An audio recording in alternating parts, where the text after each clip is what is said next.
Assalamualaikum dan salam sejahtera bersama aku lagi di video aku yang ke-29 iaitu hari ke-29. Okey, di dalam video fasa ke-29 ni aku akan kongsikan satu lagi tajuk kepada kamu yang perlu kamu pelajari kalau kamu ingin menjadi seorang YouTuber yang berjaya dan bermanfaat di YouTube ini. Okey, kita teruskan saja. Okey, tajuk kali ini ialah berkaitan dengan bagaimana cara kamu untuk mengembangkan jenama kamu ke platform yang lain. Okey, di dalam tajuk ni aku akan kongsikan kepada kamu 5 platform lain yang boleh kamu kongsikan jenama kamu ataupun kamu kembangkan kamu punya channel. Okey, kita teruskan kepada platform yang pertama. Platform yang pertama yang boleh kamu kembangkan kamu punya jenama ialah TikTok.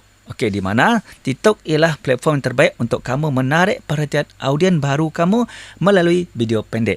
Dengan menghasilkan konten yang konsisten ataupun kandungan yang konsisten, menggunakan hook yang kuat dan mengikuti trend yang sesuai, kamu boleh membina komuniti serta mengarahkan penonton ke platform lain seperti YouTube dan ataupun Instagram. Itu adalah platform yang pertama. Okey, sekarang kita pergi ke platform yang kedua pula. Okey, platform kedua ialah Facebook. Okey, di mana Facebook sangat sesuai untuk kamu membina komuniti yang lebih setia melalui halaman ataupun page, melalui kumpulan, grup dan juga melalui siaran video. Okey, platform ini membolehkan kamu berinteraksi dengan pengikut kamu dalam jangka panjang serta berkongsi kandungan dengan pelbagai format seperti teks, gambar, video dan juga siaran langsung. Okey, sekarang kita pergi ke platform yang ketiga pula yang boleh kamu kembangkan jenama kamu. Okey, iaitu ialah Instagram. Di mana Instagram ini sangat sesuai untuk membantu kamu mengukuhkan jenama kamu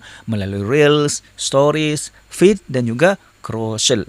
Okey, kandungan yang menarik secara visual memudahkan kamu membina identiti jenama kamu, meningkatkan kepercayaan audien kamu dan menarik peluang kerjasama dengan jenama lain. Maksudnya di sinilah kamu bolehlah membuat ataupun membina kerjasama kamu dengan jenama-jenama lain. Okey, sekarang kita pergi kepada platform yang keempat pula yang boleh kamu gunakan untuk kamu mengembangkan jenama kamu, iaitu ialah Threads. Okey, di mana Threads ialah sesuai untuk kamu berkongsi idea, pandangan dan perbualan secara ringkas, secara konsisten. Okey, di mana platform ini boleh membantu kamu membina hubungan yang lebih dekat dengan penonton kamu melalui perkongsian harian, okey, menjawab soalan dan juga menyertai perbincangan yang berkaitan dengan niche kamu.